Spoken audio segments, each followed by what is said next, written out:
The night was supposed to mark a new chapter. Our new home, our fresh start, the life we had promised to build side by side.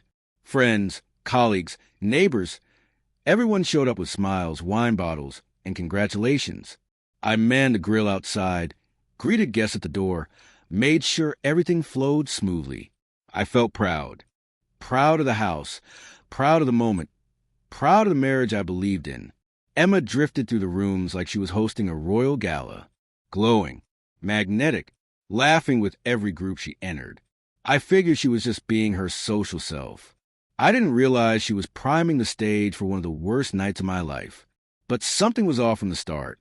She kept slipping away to the hallway or kitchen, whispering on her phone, pretending to check food or refill drinks that didn't need refilling. When I got close to her, she flashed an exaggerated smile, brushed my arm, and then hurried off again like she couldn't get away from me fast enough. I chalked it up to party nerves. She always found ways to keep herself busy when she felt overwhelmed. Then Adrian walked in, her co-worker, young, fit, confident, the type of guy who draws attention the second he enters a room. And Emma lit up the moment she saw him, brighter than she ever glowed for me lately. They found a corner and instantly started whispering, laughing, leaning in close enough that their shoulders stayed touching. A few guests noticed. Some exchanged looks. One of my friends nudged me and asked under his breath, "Man, you good?" I smiled like everything was normal, even though it wasn't. The knife twisted deeper when I stepped into the hallway and saw Adrian's hand glide across her lower back. Slow and familiar. She didn't pull away. She didn't flinch.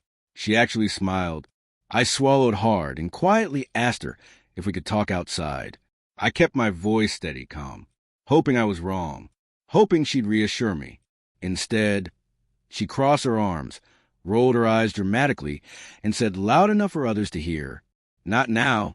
Stop ruining the night." Her tone hurt more than the words.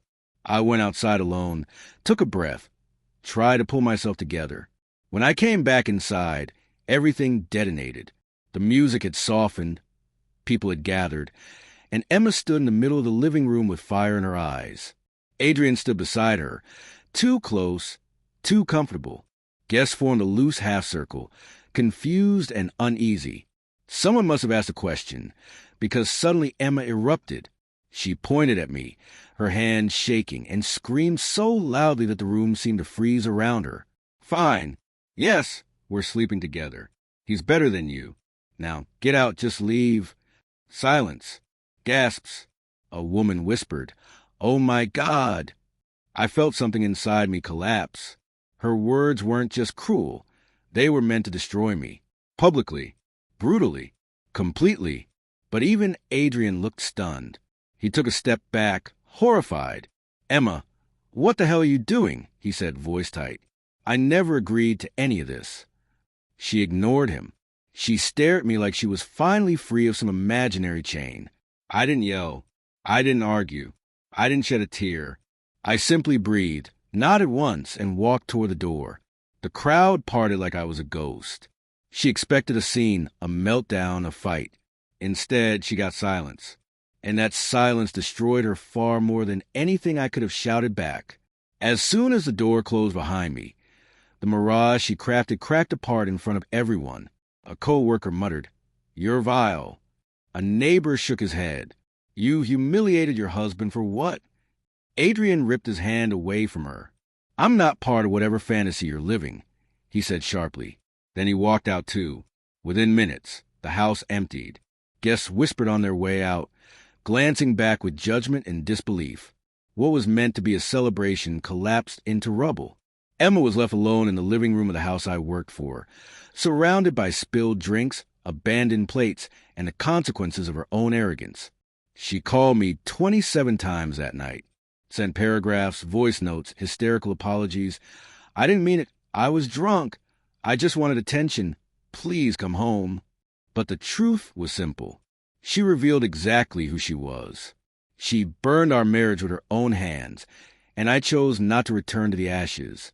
The next morning, her parents showed up after hearing what happened. They found her curled on the couch, sobbing into her hands, surrounded by the wreckage of a life she had single-handedly destroyed. She thought she was choosing power. She thought she was choosing him. She thought she was choosing a moment of drama. What she really chose was a future without me. And that was the one outcome she never saw coming.